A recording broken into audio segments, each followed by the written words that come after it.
You know what that is? That's that delicate sound of Thursday.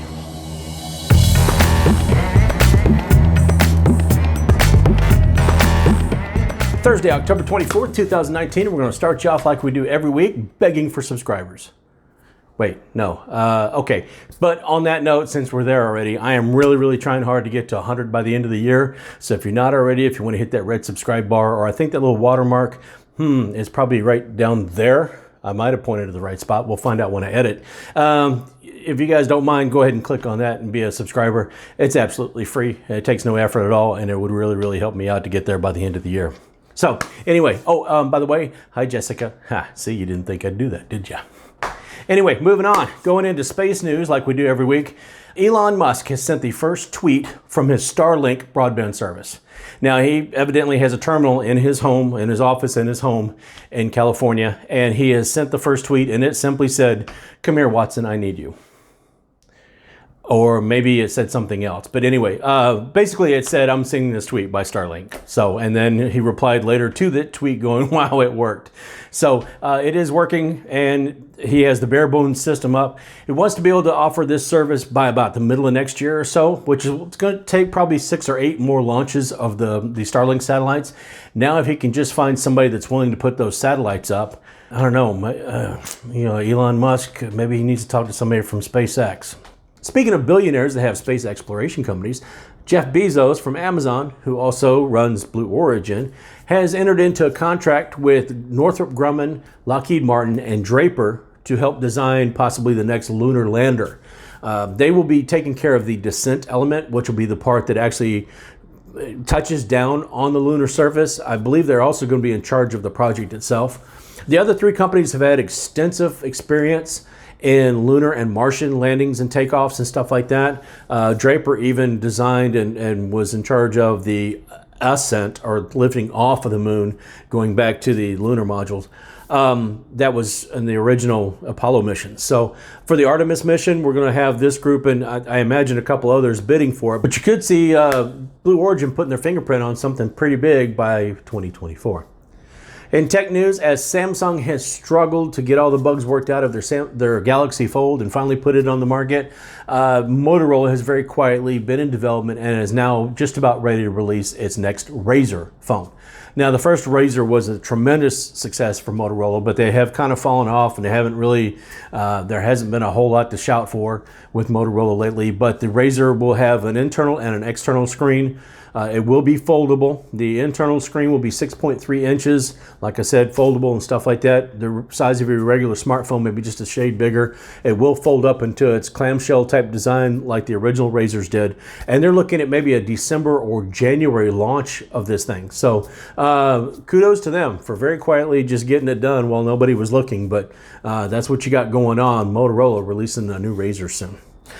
Google and the Pixel 4.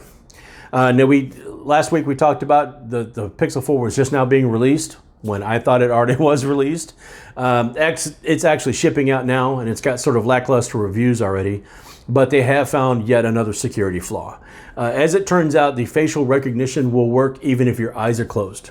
So that means your roommates can kill you dead, order a bunch of stuff on Amazon, have it delivered, and be gone by the time they find your dead body. I'm just saying. Oh goody. Anyway, in all seriousness, Google says they are aware of the problem. They will have a fix for it, but it's not on their top 10 list of things to do right now. So in the meantime, you just go ahead and use the PIN number, which I thought the facial recognition was to keep us from having to use the PIN number. Anyway, I got it S10 Plus, so y'all have fun with it, okay?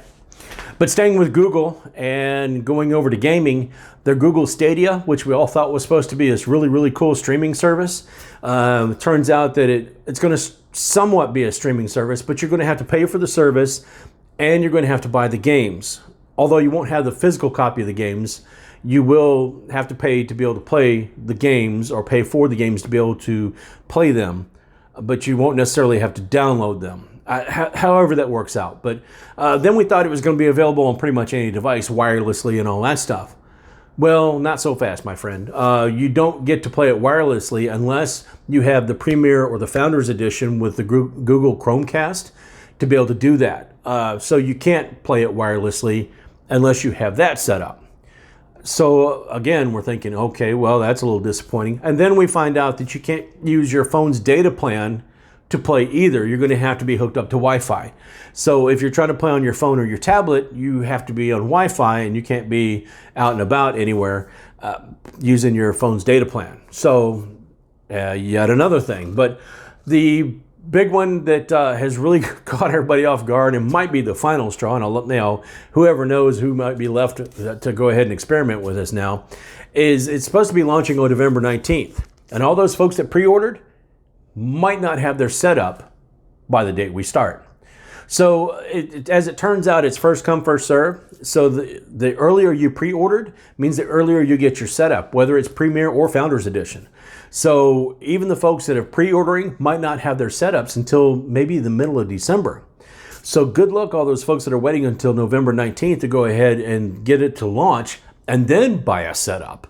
And now I guess they still would be able to play on PC and stuff like that through whatever setup is going to have to be going through.